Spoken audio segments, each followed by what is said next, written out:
Hello বন্ধুরা, আপনাদের আমার দৈনন্দিন রান্নাঘরে স্বাগত। আপনারা আশা করি ভালো আছেন। যা গরম পড়েছে, গরমে আমরা সবাই একেবারে বিপর্যস্ত। যাই হোক, আজকে অন্যান্য রান্নার সঙ্গে আমি একটু পনিরের থোকা আমি করব, আপনাদের সঙ্গেও শেয়ার করতে চাই। ঠিক আছে? আপনারা তো নানানভাবে পনির খান। হ্যাঁ, এবার এরকমভাবে খেয়ে একটু দেখুন কেমন লাগে। পনিরের তো নিজস্ব কোনো স্বাদ নেই, তাই না? এই দেখুন, পনিরটাকে আমি একটু ম্যাশ করে দিচ্ছি, একদম ম্যাশ করে নিয়েছি, একটু দেখুন। ঠিক আছে, এবার এর মধ্যে দেখুন আমি এই যে আলুটাকে এইভাবে গ্রেট করে নিয়েছি, কেমন? এবার এর সঙ্গে মিশিয়ে দেবো। ঠিক আছে, এইভাবে মিশিয়ে দেবো। ভালো করে লক্ষ্য করুন। এই যে মিশিয়ে দিলাম। এইবার এর মধ্যে আমি একটু সামান্য, খুব সামান্য বেকিং পাউডার,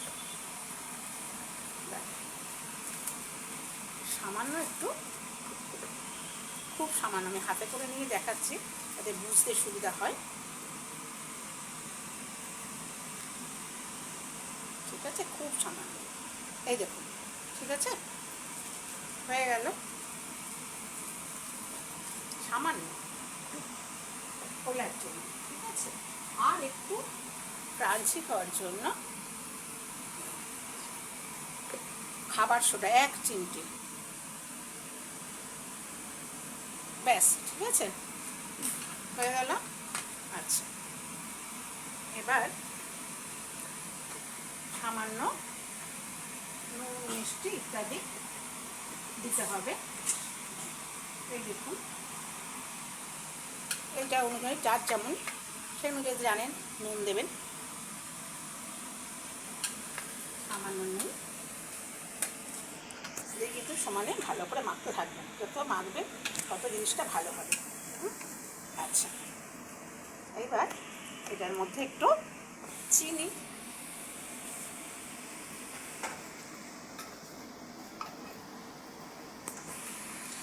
বারবার বলছি, যেহেতু পনিরের নিজস্ব কোনো স্বাদ নেই, তাই আমরা বাইরে থেকে নানা রকম ইনগ্রিডিয়েন্টস দিয়ে এর স্বাদ কিন্তু বাড়াবো, কেমন? তাহলে চিনিটা হয়ে গেল। ওকে, আচ্ছা, এবার একটু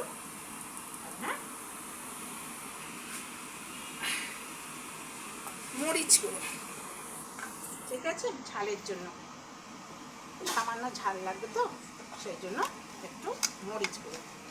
ঠিক আছে, আচ্ছা, হয়ে গেল। এইবার আমি এর মধ্যে এমনি টমেটো দেবো না, একটু স্লাইড টমেটো সস।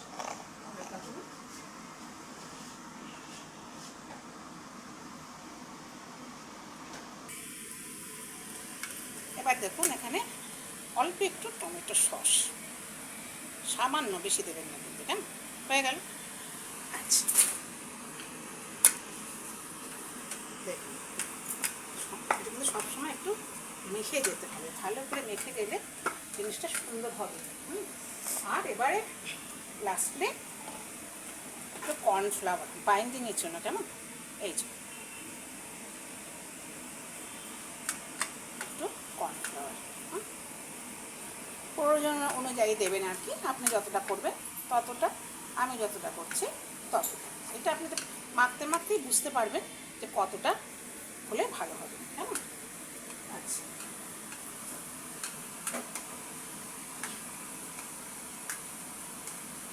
দেখেছেন? আমার মনে হচ্ছে আর একটু হয়তো আমার দিতে হবে, যেন, ব্যাস। ঠিক আছে, দেখুন একদম মিহি করে মাখা হয়ে গেছে। এবার আমি এগুলোকে তেলে ভাজবো। কড়া বসিয়েছি প্যানে। এবার আপনি যেমন ইচ্ছে সর্ষে তেলও দিতে পারেন, সাদা তেলও দিতে পারেন, আবার দুটো মিক্সড করেও দিতে পারেন। ঠিক আছে, আমার এখানটা তেল দেওয়া আছে, আর একটু আমি তেল ইউজ করছি। সাদা তেলে দিলাম।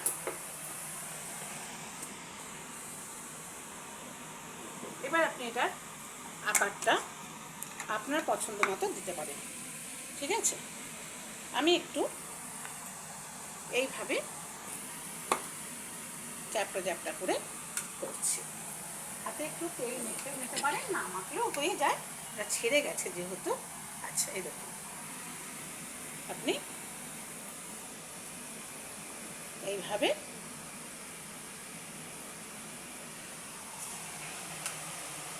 ছাড়তে পারেন। সাইজটা আপনি যেমন করবেন, আমি একটু এই যে চ্যাপটা করে মাঝারি সাইজে করছি, সবাই যেন পায়। কি আমাদের তো বৃহত্তর পরিবার, সবার পাতেই যেতে হবে, তাই সেইভাবে প্রয়োজন মতো করতে হবে কিন্তু।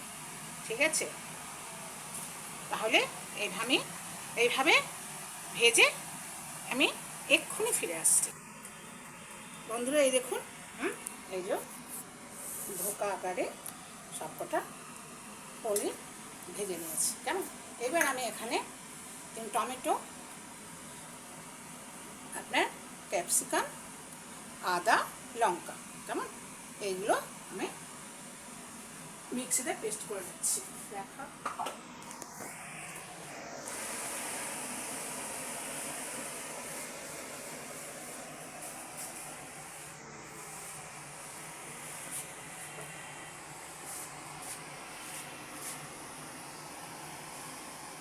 এটা পেস্ট করে নেবো, কেমন। আমি তো দেখেছেন প্রত্যেকটা রান্নাতে সমস্ত আপনার মশলা একসঙ্গে পেস্ট করে নেব, তো এবারেও তাই, এক্ষেত্রেও ব্যতিক্রম কিছু নেই। তো আপনার একটু জিরে, একটু ধনে সবই দিয়ে দিচ্ছি, কেমন। আচ্ছা, সামান্য একটু হিংও কিন্তু এর মধ্যেই দিয়ে দিচ্ছি, ঠিক আছে। আচ্ছা,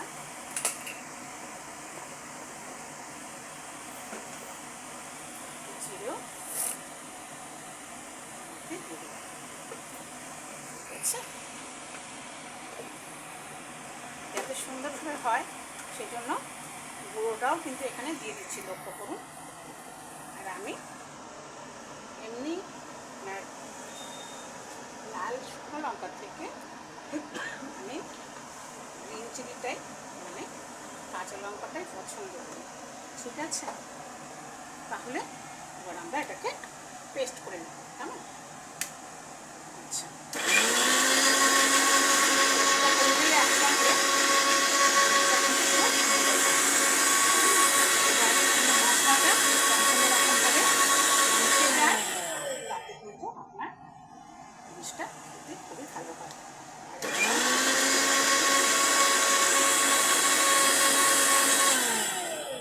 আচ্ছা, তাহলে আমাদের পেস্টটা হয়ে গেল। এবার আমরা এইটা যে তেলটা ভেজে সামান্য অবশিষ্ট ছিল, তার থেকেও কিন্তু আমি কমিয়ে রাখলাম, বেশি তেলের প্রয়োজন নেই, তার থেকেও কিন্তু আমি বাটিতে কমিয়ে রাখলাম। এবার আমি কিন্তু এই পুরো পেস্টটা এখানে আস্তে করে ঢেলে দেবো। তো অপূর্ব সুন্দর সুগন্ধ থাকবে। এর মধ্যে আপনি এই এলাচ একটু হাত দিয়ে দেবেন, ছোটো এলাচ। এবার যে অনুযায়ী গ্রেভি করবেন মনে করবেন, সেই অনুযায়ী জল দেবেন, কেননা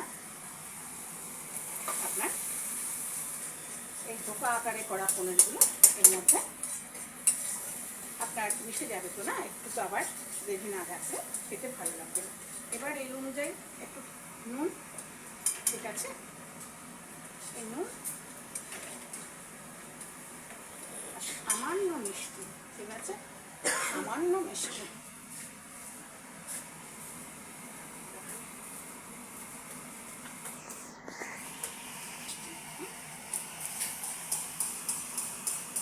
আগে ভালো করে কষিয়ে কষিয়ে এবার আমি এই মিক্সি ধোয়া জলই একটু দিয়ে দেবো।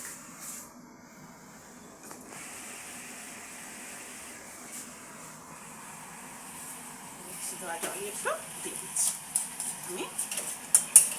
পুরোটাই দেখালাম এই কারণেই যাতে আপনাদের কোনো রকম অসুবিধে না হয়। দেখুন পেস্টটা করে নিলে কী হয়, সব জিনিসটা সমানভাবে মিশে যায়, তো তার ফলে গ্রেভিটাও সুন্দর হয় আর স্বাদটাও কিন্তু অতুলনীয় হয়। দেখুন আমাকে একটু আমার জিনিসের মতো আমাকে একটু জল দিতেই হবে। আর একটুও জল দিন, হ্যাঁ।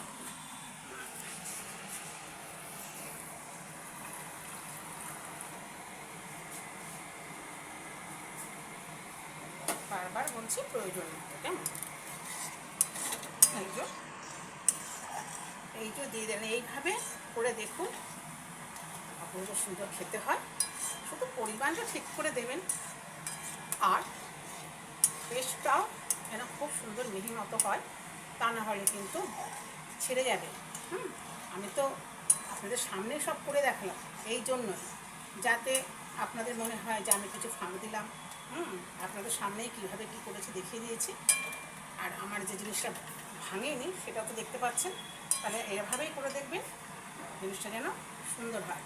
আর আপনার এই যে খাবার সোডাটা একদম কিন্তু বেশি দিয়ে ফেলবেন, তাহলেই কিন্তু ভেঙে যাবে।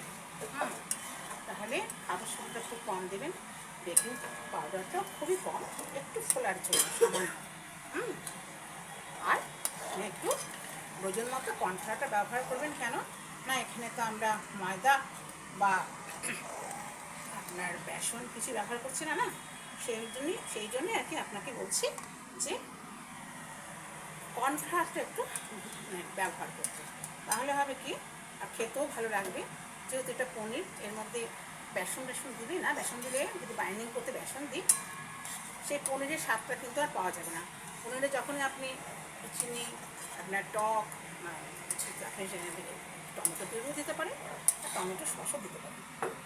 আমি আজ টমেটো সস দিয়ে দেখিয়েছি আপনাদের আজকে, একটু টক টক মিষ্টি মিষ্টি। আর যদি একটু আপনার কালো মরিচ একটু যেটা বলা হচ্ছে আপনার দিয়ে দেন, তাহলে কি হচ্ছে আপনার খেতে কিন্তু খুব সুন্দর হবে। এরপরও যদি আপনি মনে করেন যে আমি আর একটু ঝাল খাবো, তাহলে একটু লাল মরিচ দিতেই পারেন। ঠিক আছে, তাহলে এইবার আমি যেমন আমরা প্রত্যেক লাস্টে এগুলো দিয়ে দিই, একটু নেড়ে ছেড়ে আমরা নামিয়ে দিই। ঠিক আছে, তাহলে আজকে আমার অন্যান্য রান্নার সঙ্গে দেখুন আজকে আমি কি রান্না করেছি। আজকে আপনার এই যে চিচিঙ্গে আলু পোস্ত, আর এটা হচ্ছে পুঁই শাক চচ্চড়ি, আর একটু টকটা আপনার বাকি আছে, করিনি, আপনাদেরকে দেখানোর জন্য এটা করলাম।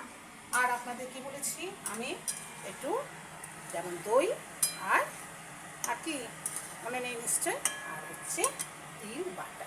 ঠিক আছে, তিলটাও একটু পরে বাটবো। আর এই যে দইটা কিন্তু আমি দেখিয়ে দিচ্ছি, দইটা কিন্তু আমার কড়াই আছে, বসানো আছে।